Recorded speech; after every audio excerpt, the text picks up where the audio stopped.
Tren diet yang belakangan mulai menjamur membuat siapapun rela mengurangi porsi makannya demi mendapatkan tubuh yang menurutnya ideal. Beauty standar atau biasa kita sebut dengan standar kecantikan telah memberikan anggapan kepada masyarakat bahwa cantik itu salah satunya harus kurus. Hal ini selanjutnya mempengaruhi beberapa kalangan, terutama remaja putri untuk berlomba-lomba menurunkan berat badan. Sayangnya, tidak semua tren pola diet yang populer di kalangan remaja itu tepat. Banyak sekali yang melenceng dari prinsip dasar kesehatan. Selain pola diet yang tidak tepat, ramainya obat penurun berat badan di sosial media juga cukup mengkhawatirkan. Beberapa obat ditawarkan dengan klaim-klaim mudah menurunkan berat badan dalam waktu singkat. Podcast, sudahkah pola diet kamu tepat dan apakah tubuh kamu sehat? Saya Rizky Aliza, selamat datang di Podcast Pro. Pada episode kali ini kita akan berbicara soal diet. Dan tentunya saya tidak sendirian hari ini karena telah hadir bintang tamu kita hari ini, ahli gizi klinis Bapak Yohanes Willem Salki SGZ MSc, merupakan seorang dosen jurusan gizi Poltekkes Menkes Bandung. Selamat datang Bapak. Ya, terima kasih Teskia. Apa kabar Bapak hari ini? Puji Tuhan, kabar baik, sehat-sehat. Semoga Teskia juga ya. Kesibukannya apa nih Pak akhir-akhir ini? Akhir-akhir ini mengajar ya, dan kebetulan sudah mulai persiapan untuk UAS ya. Oh iya. Jadi harus diselesaikan semua jam pelajaran yang udah mau mulai pergantian semester juga ya kita. Oke Pak, sudah siap kita akan berbincang-bincang? Siap. Ya, sebagai pengantar Pak, sebetulnya faktor dan pola hidup seperti apa sih yang menyebabkan badan kita menjadi gemuk gitu? Sehingga ada keinginan untuk, oh udah gendut, pengen diet deh. Apa sih Pak itu biasanya? Oke, baik. Jadi mungkin kita harus tahu dulu bagaimana supaya kita bisa menentukan atau mengatakan kita itu gemuk gitu ya. Jadi tidak mengandalkan persepsi. Ini yang sering salah atau ada kesalahan persepsi tentang tubuhnya, atau kadang pernah dengar body image gitu ya, terutama remaja putri. Nah, kadang mereka beranggapan kalau mereka sudah gemuk, padahal belum. Nah, sebaiknya memang diukur gitu ya. Diukur status gizinya apakah masih normal atau sudah berlebihan gitu. Untuk remaja, itu bisa diukur berat badannya, kemudian juga tinggi badan, dan ada standarnya kalau misalnya mau ketemu ke ahlinya, bisa menghitung Z-score kalau remaja ya, ataupun bisa juga pakai berat badan ideal.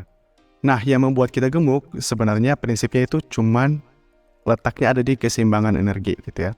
Kalau misalnya energi yang kita dapat dari kita konsumsi itu berlebihan, misalnya nih kita makan 3000 kalori, tapi aktivitas fisik kita hanya menghabiskan 2000 kalori. Ada sisa berarti? Ada sisa 1000. Nah, 1000 itu pasti akan disimpan dan dalam bentuk lemak. Itulah yang membuat kalau dalam waktu yang lama jadilah kegemukan. Tapi harus dipastikan benar-benar gemuk atau tidak. Karena nggak bisa disamakan ya. Misalkan yang tubuhnya tinggi dengan yang pendek gitu, ada cara pengukurnya itu. Jadi ada perhitungan namanya indeks massa tubuh gitu ya, yang dibandingkan dari berat badan dengan tinggi badan gitu. Jadi dengan tinggi yang berbeda kan bisa beratnya juga bisa berbeda gitu kan. Nah, itu juga berpengaruh. Oke. Cara umumnya memang pakai indeks massa tubuh, tapi ada banyak indikator lain yang bisa dilihat. Tapi biasanya kita pakai indeks massa tubuh, dan kalau remaja pakainya Z-score. Oke, berarti memang pada intinya gemuk ini relatif ya. Bukan tidak bisa kita lihat, oh udah misal nih bajunya udah gak masuk, gak muat. Atau misalkan dilihat di foto, biasanya kan remaja-remaja gitu ya, aduh udah mulai gak ada bentuknya di foto, udah harus diet gitu. Tidak bisa seperti itu ya berarti. Iya, memang tidak bisa. Kalau kita cuma mengandalkan perspektif kita, itu bisa salah kaprah ya. Nantinya ternyata tidak gemuk tapi berpikirnya gemuk. Untuk orang-orang terutama remaja putri kan suka ada, kalau pernah dengar, eating disorder. Seperti yang mengalami anoreksia atau bulimia, itu kan mereka punya image yang salah dengan tubuhnya gitu ya. Sudah bercermin padahal kurus, tapi ini kok masih ada gini dikit, oh ini masih double chin nih, harus dikurangin nih gitu ya. Padahal kan belum tentu kalau dia udah gizi lebih atau obesitas. Oke Pak. Selanjutnya kan seperti yang tadi sudah disebutkan di awal gitu ya. Bagaimana pandangan Bapak terkait maraknya tren diet yang dalam tanda kutip salah gitu ya menurut pandangan kesehatan ya, dari segi khususnya dari segi kebutuhan gizinya. Bagaimana pandangan Bapak terkait tren diet ini yang khususnya dilakukan oleh kelompok remaja Putri? Iya, jadi kalau kalian menyimak gitu ya program pemerintah sekarang terkait penggalakan untuk penanganan stunting, itu step yang paling awal yang perlu diintervensi itu adalah di remaja putri. Karena remaja putri itu satu tahap sebelum nanti dia jadi ibu gitu kan. Iya. Nah, yang perlu diperhatikan sekarang ini kan diet banyak beredar, jadi orang-orang melihat artis mengikuti pola diet ini, langsung dia mau ngikut gitu ya tanpa mengetahui alasan di balik itu semua. Padahal kalau misalnya kita diet ekstrim, mengurangi makanan dalam jumlah yang banyak gitu ya, terus perhatikan yang dikurangi itu apa, apakah kita tetap seimbang asupannya atau tidak.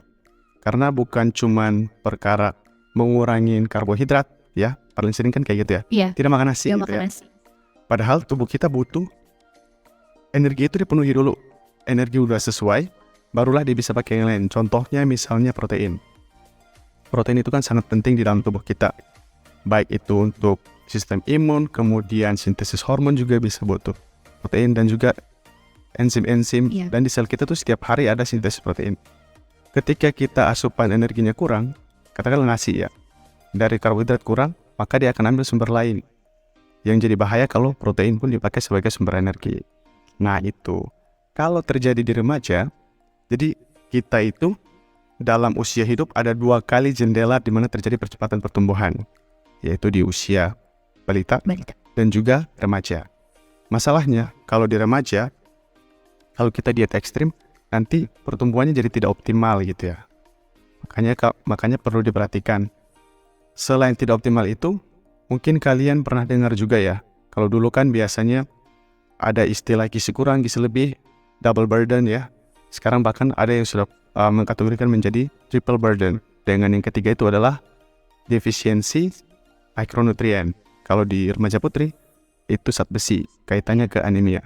Karena kalau remaja putri yang anemia, itu akan beresiko melahirkan anak yang BBLR. Itu tahap awal untuk kejadian stunting. Jadi penanganan stunting kenapa difokuskan ke remaja putri ya kayak gitu. Jadi harusnya dari usia remaja sudah punya kesadaran bagaimana supaya saya itu bisa hidup dengan sehat, dengan status kesehatan yang optimal gitu ya.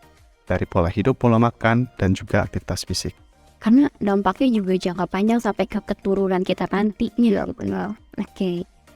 Tadi sudah disinggung ya bahwa untuk diet ekstrim ini yang sering kali dilakukan oleh remaja, karena mungkin dilihat dari sosial media juga ya, artis-artis Korea yang nggak makan, tapi kalau tanpa kita ketahui kan ya sebenarnya mereka tidak makan, tapi di balik itu semua nutrisi-nutrisinya mungkin kalau mereka terpenuhi gitu. Kalau misalkan kita yang lihat kan hanya yang penting nggak makan, mereka juga jadinya kurus gitu dalam waktu yang singkat, atau mungkin dalam 1 minggu bisa turun berapa kilo gitu. Karena kebetulan saya juga punya teman Pak, dia diet menurut saya juga cukup jadi endingnya kok hasilnya jadi memang berat badannya berkurang sangat drastis gitu. Dia tidak makan, jadi makan nasi itu hanya sekali, pagi-pagi dia minum, makan buah, siangnya makan sekali dan itu pun porsinya sama sedikit. Terus dia sangat-sangat diporsir untuk olahraga.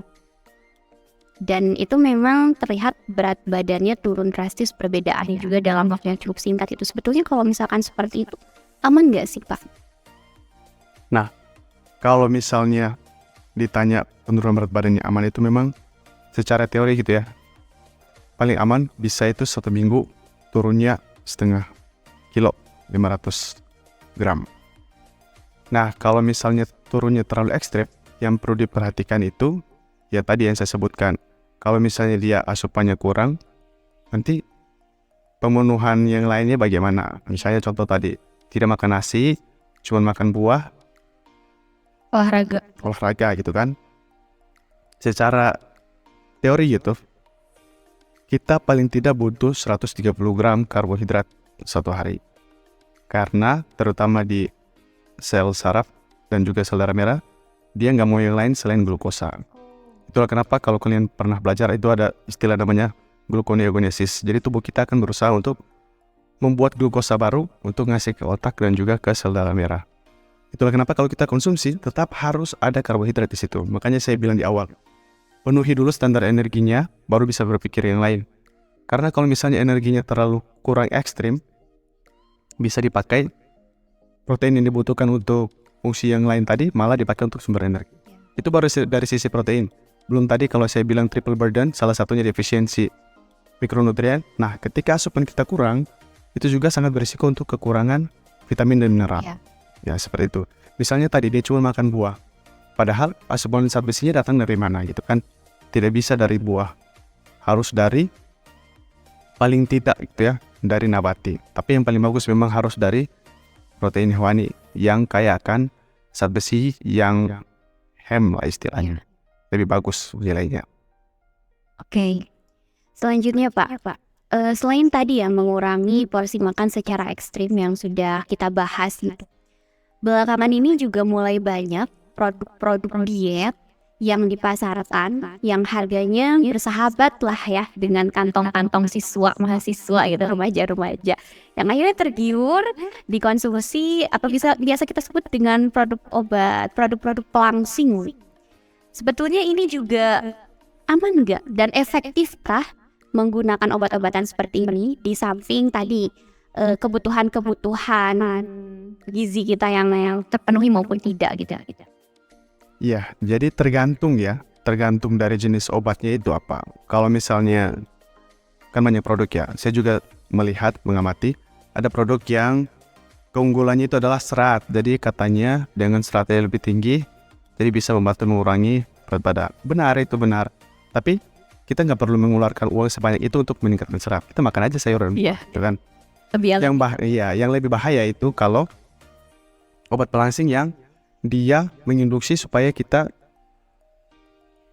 mengeluarkan urin lebih banyak. Ada kayak gitu. Jadi istilahnya itu obat diuretik. Jadi ketika mengonsumsi, nanti kita akan cairannya keluarnya banyak. Akhirnya bisa dalam waktu yang singkat berat badan itu turun. Tapi itu justru bahaya kalau misalnya kita dehidrasi. Nah itu efeknya bisa panjang ke yang lain-lainnya, juga bisa mengalami gangguan. Jadi memang sebaiknya jangan sampai konsumsi yang kayak gitu. Kalau misalnya yang serat masih boleh gitu ya. Tapi menurut saya buat apa kita ngeluarin duit yang banyak hanya untuk serat? Padahal dari buah dan sayuran yang berlimpah juga bisa kita dapat gitu. Oke. Jadi sebenarnya untuk obat-obat pelangsing seperti itu tidak diperlukan gitu ya. Jika memang sudah mulai dibutuhkan untuk diet pun gitu, ada cara lain yang lebih sehat gitu ya Pak. Oke, selanjutnya Pak, tadi sudah dibahas ya terkait bagaimana dampaknya ketika remaja putri diet, terus kebutuhan nutrisi zat besi segala macamnya tidak terpenuhi yang akhirnya akan berdampak jangka panjang ya tadi. Ketika remaja putri ini mulai menikah, hamil dan melahirkan gitu, resiko untuk anaknya itu cukup besar gitu ya. Dampak selain tadi yang sudah disebutkan, dampak jangka pendek dan dampak jangka panjang ketika diet dengan pola yang tidak tepat ini diteruskan, itu seperti apa ya Pak?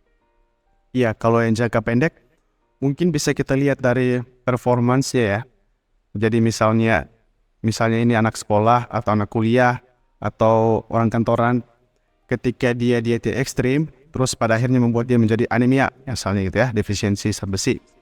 Nah itu kan berarti produktivitas kerjanya menjadi berkurang. Jadi dia di kelas jadi tidak fokus, kemudian pekerjaan pun jadi tidak fokus, karena mungkin pernah dengar juga tanda-tanda orang anemia gitu, jadi lemah lunglai gitu ya. Itu kalau jangka panjangnya yang ditakutkan tadi, melahirkan generasi yang tidak sehat. Start awalnya itu sudah tidak bagus gitu ya. Karena harusnya ketika seorang wanita itu mau hamil, status gizinya itu sedang baik-baik saja. Yang bahaya kalau dia sedang mengalami defisiensi zat gizi, terutama yang berkaitan dengan sel darah merah ya. Kalau kalian pernah dengar gitu, biasanya kalau orang hamil itu kan dianjurkan untuk konsumsi suplemen, diantaranya itu isinya ada zat besi, zinc, dan yang paling penting itu adalah folat. Padahal kalau kita sudah hamil itu kan, maksudnya seorang perempuan sudah hamil itu proses pembentukannya sudah terjadi gitu. Folat itu dibutuhkan sekitar bahkan 28 hari sebelum proses pembuahan itu terjadi. Jadi harus dipastikan tidak kekurangan folat sebelum terjadi pembuahan. Nah, itu yang titik kritisnya. Makanya ada program tablet tambah darah untuk remaja putri ya. Nah, kalian tahu kan? Itu yang harus dipastikan untuk teman-teman remaja putri yang mungkin menonton gitu ya. Harus pastikan apakah saya asupan zat besi kemudian sumber folatnya itu terpenuhi dengan baik atau tidak. Nah, supaya jangan pusing gitu ya, terpenuhi apa enggak ya, pemerintah itu sudah punya program yang menganjurkan untuk mengonsumsi tablet tambah darah 1 minggu 1 kali. Ya, di sekolah ya. Ya, di sekolah. Nah, jadi mungkin ini juga buat teman-teman kalau misalnya ada yang bilang, loh kok di sekolah kami nggak ada? Nah, bisa aja silakan advokasi ke pihak puskesmas gitu ya, karena dari Paskes pertama, puskesmas yang bertanggung jawab untuk memastikan program tablet tambah darah untuk remaja putri itu berjalan dengan baik ya. Jadi itu salah satu langkah yang bisa dilakukan supaya mencegah. Karena tadi, kalau dia hamil dalam keadaan anemia, anaknya besar risikonya untuk BBLR. Ya. Berat bayi lahirnya rendah. Kalau lahirnya rendah, berarti dia sangat-sangat tinggi kemungkinan untuk stunting. Nah, kalau stunting kita tahu tuh ke depannya nanti kayak gimana ya. Itu yang sedang difokuskan ya untuk pemerintah Indonesia. Mengatasi stunting, dan yang paling utama stunting itu mencegah. Jadi itulah kenapa startnya dari remaja putri. Supaya mereka bisa tahu, punya pengetahuan, supaya nanti ketika udah dewasa, udah paham nih, oh iya saya nanti kalau mau punya anak harus ngapain di diri sendiri. Supaya jangan mengandung dalam keadaan kekurangan zat gizi. Seperti itu. Panjang ya ceritanya, dari diet ini bisa sampai ke anemia, stunting gitu. Oke, menarik ya Pak. Selanjutnya tadi dari pola diet yang tidak sehat gitu kan, kita bahas dari mulai diet ekstrim, kemudian konsumsi obat-obatan, dampak jangka pendek, jangka panjangnya gitu. Lalu sebetulnya Pak, apa sih yang perlu diperhatikan ya, do and don't atau prinsip dasar yang harus kita pegang ketika memang kita sudah mulai menentukan diet ya? Iya, kalau misalnya kalian pernah dengar diet gizi seimbang gitu ya, itu menurut saya diet gizi seimbang aja ada 4 pilar yang diperhatikan. Yaitu yang pertama, konsumsi makanan yang beragam ya.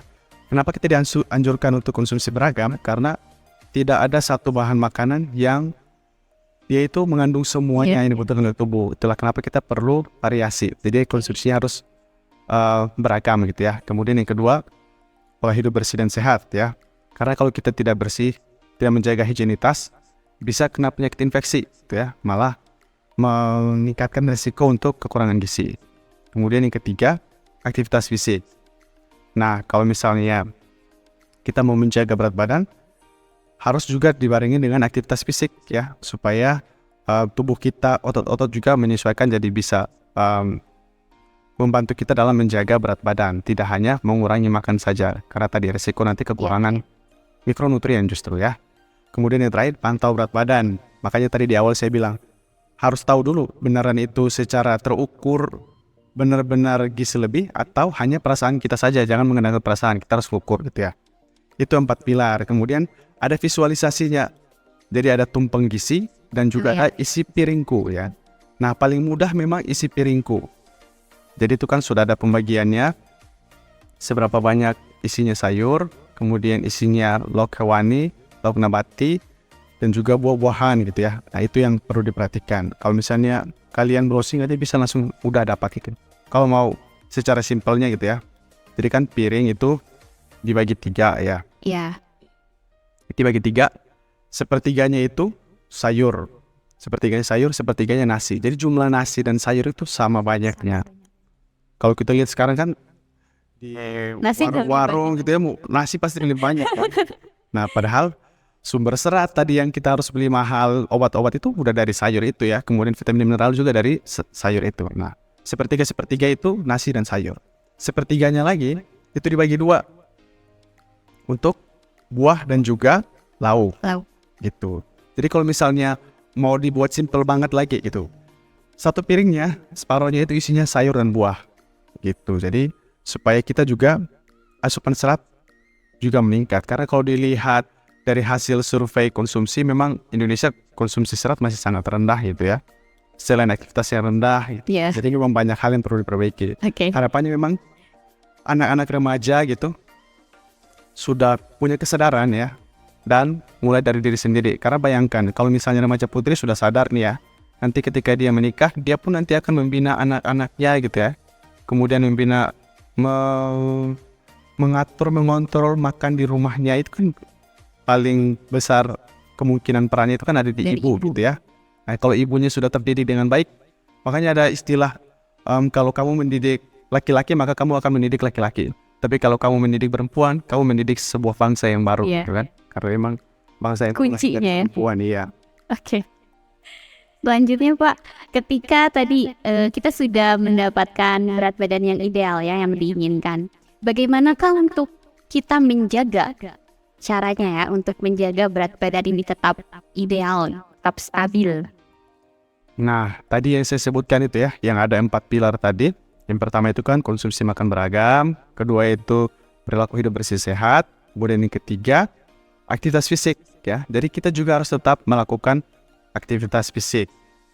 Kalau misalnya kita tidak sempat, udah nggak sempat banget nih melakukan olahraga, tapi menurut saya itu tergantung niat kita ya. Kalau kita memang benar-benar mau olahraga, pasti kita akan sisihkan waktu untuk olahraga. Nah, kalau misalnya kita tidak sempat olahraga, berarti apa yang kita bisa lakukan dengan aktivitas fisik yang lebih, silakan lakukan itu. Contoh konkretnya misalnya, kalau ke kampus atau ke kantor atau ke mall, lebih memilih untuk naik tangga daripada naik lift gitu ya, untuk meningkatkan aktivitas fisik. Atau pekerjaan rumah seperti menyapu gitu ya, cuci baju, gantung gitu, itu kan kita bergerak dan ada aktivitas fisiknya itu. Jadi dengan aktivitas fisik, baik itu aktivitas fisik untuk pekerjaan rumahan atau seperti tadi, maupun olahraga, itu berperan penting dalam membantu kita untuk menjaga berat badan agar tetap ideal. Kemudian yang kedua, pantau berat badannya ya. Jadi harus punya kesadaran untuk terakhir kali saya timbang berat badan kapan ya. Sekarang kan sudah mulai ada posyandu remaja ya. Nah, bisa ke posyandu remaja untuk timbang berat badan, atau kalian langsung aja ke puskesmas ya, untuk konsultasi. Bilang saja mau konsultasi berat badan gitu juga bisa gitu ya. Kemudian pola diet tadi, diet gizi seimbang tadi yang divisualisasikan dengan isi piringku tadi, nah itu bisa diterapkan. Jadi bisa kalian, kalau mungkin agak kerepotan ya, harus berapa banyak ya. Jadi dievaluasi aja, kalian sekali makan bisa kenyangnya itu segimana. Nah, mulai sekarang proporsi nasinya itu dikurangi dan sayurnya ditambahkan, karena sebagian besar Indonesia kan kayak gitu ya. Iya. Jadi bayangkan, nasi dan sayur harus sama banyak. Itu yang paling dasarnya harus dilakukan gitu. Jadi itu tadi ya, aktivitas fisik, pantau berat badan, dan diet yang seimbang. Oke. Jadi ketika sudah mulai mendapatkan tubuh yang ideal, jangan langsung udah cukup nih, balik lagi ke pola yang sebelumnya gitu ya Pak ya. Ya itu biasanya terjadi untuk orang yang diet ekstrim justru. Oh gitu ya. Jadi karena dia diet ekstrim gitu ya, kemudian sudah sampai, padahal ketika diet ekstrim kan bisa terjadi tadi defisiensi zat gizi mikro ya, terutama vitamin dan mineral itu. Nah, dia sedang dalam situasi defisiensi zat gizi mikro, tapi karena merasa sudah aman, akhirnya Balik lagi. ada istilah namanya relapse gitu ya. Kembali lagi dia ke pola yang biasanya makan banyak, malah jadi gemuk. Bayangkan dia gemuk, tapi dia anemia. Nah itu kan, itu juga selain karena status dia menurunkan bikin dia menjadi anemia, orang yang gemuk juga sebenarnya lebih beresiko untuk mengalami masalah defisiensi mikronutrien tersebut. Oke. Gitu. Gini Pak, saya juga penasaran ya kebetulan. Kalau misalkan orang yang diet ekstrim itu kan memang biasanya dalam 1 bulan bisa sampai 10, bahkan sampai 20 kilo gitu hilang. Ketika tadi balik lagi ke pola yang sebelumnya, itu kenapa bahkan ketika naik lagi berat badannya, itu naiknya ekstrim juga gitu. Itu penyebabnya kenapa sih Pak? Ya karena itu secara itu tadi yang saya bilang ya, efek relapse-nya itu karena dia merasa sudah mencapai target gitu ya, dan dipaksa gitu ya, tidak dibangun menjadi kebiasaan yang dalam waktu yang lama gitu. Nah akhirnya mudah kembali lagi ke kebiasaannya yang lama gitu. Kalau misalnya kita ngurangin secara normal ya, kalau kita mau mengurangi konsumsi kita, harus disesuaikan dengan konsumsi kita seperti biasa. Misalnya nih, setiap hari itu selalu mengonsumsi Misalnya nasi 4 centong makan gitu ya, 4 centong makan. Nah, kita kan mulai kurangi nasi dan nambah sayur. Mulai dari itu aja dulu gitu. Atau misalnya kalau ada kebiasaan konsumsi yang manis-manis, setiap hari selalu ngopinya pakai gula tapi ada gulanya. Mungkin dikurangi dulu, kopinya dikurangi jadi setiap weekend aja. Langkah-langkah kecil gitu yang sebenarnya lebih affordable gitu ya, lebih visible, lebih memungkinkan untuk membuat kita melakukannya dengan konsisten daripada ekstrim. Nanti bisa baliknya bisa lebih ekstrim lagi. Pertanyaan terakhir Pak, sebetulnya diet pada remaja ini perlu nggak sih dilakukan ya? Apalagi kalau misalkan alasannya cuma untuk memenuhi kepuasan diri yang tadi ya, memenuhi beauty standar. Nah, mungkin kita harus punya persepsi yang sama dulu ya terkait diet. Kadang kan kalau orang dengar diet berarti pikirnya mengurangi makan gitu kan. Padahal diet itu pada dasarnya adalah pengaturan makan. Jadi menurut saya selama kita hidup kita harus diet. Harus memperhatikan pola makan kita. Ya kalau sekarang berarti harus diet gizi seimbang gitu ya. Mau kita di remaja ataupun di posisi manapun kita harus perhatikan untuk melakukan diet gizi seimbang kalau kita sedang sehat ya. Nah itu, jadi jangan sampai dipaksakan gitu ya diet untuk mengurangi makanan yang terlalu banyak, akhirnya malah tadi yang sudah kita bahas tadi ya, efek-efek dampak buruknya karena diet ekstrem tersebut. Jadi kalau ditanya remaja butuh diet gak sih? Tergantung dulu yang dimaksud diet itu apa. Diet yang mana? Kalau diet gizi seimbang ya sangat butuh ya, justru harus tetap melaksanakan diet gizi seimbang untuk memastikan status gizinya itu optimal. Oke, berarti mau kondisinya gemuk, mau kondisinya kurus gitu ya, diet gizi seimbang ini perlu dilakukan gitu ya? Ya, perlu dilakukan. Oke, sebelum diakhiri mungkin ada pesan atau closing statement dulu dari Pak Willy? Iya, jadi kan kalau dari tadi kita bahas fokusnya ke remaja putri gitu ya. Saya sangat senang kalau misalnya ada remaja yang punya kepedulian termasuk Askia dan teman-teman gitu ya. Karena dari remaja putri inilah yang nanti akan menentukan masa depan bangsa kita gitu. Jadi masa depan bangsa itu ditentukan dari generasi macam apa yang kita lahirkan. Nah, kan sangat disayangkan kalau misalnya generasi yang dilahirkan itu stunting.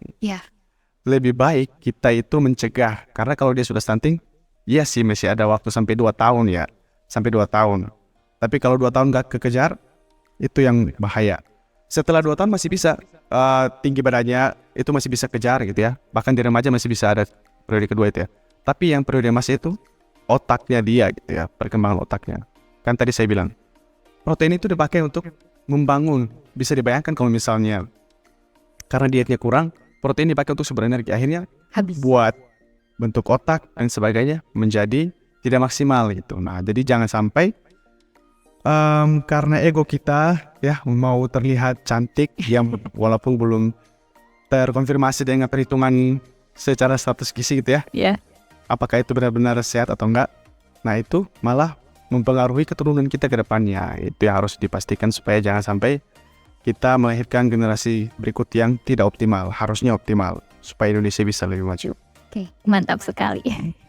Ya baik, terima kasih Pak Willy sudah berkenan untuk meluangkan waktunya hadir dan berbagi di sini. Terima kasih juga untuk sahabat podcast yang sudah mendengarkan. Jangan lupa untuk like and share kalau menurut kamu ini bermanfaat. Saya Rizky Aliza, sampai jumpa di episode Podcast Pro selanjutnya.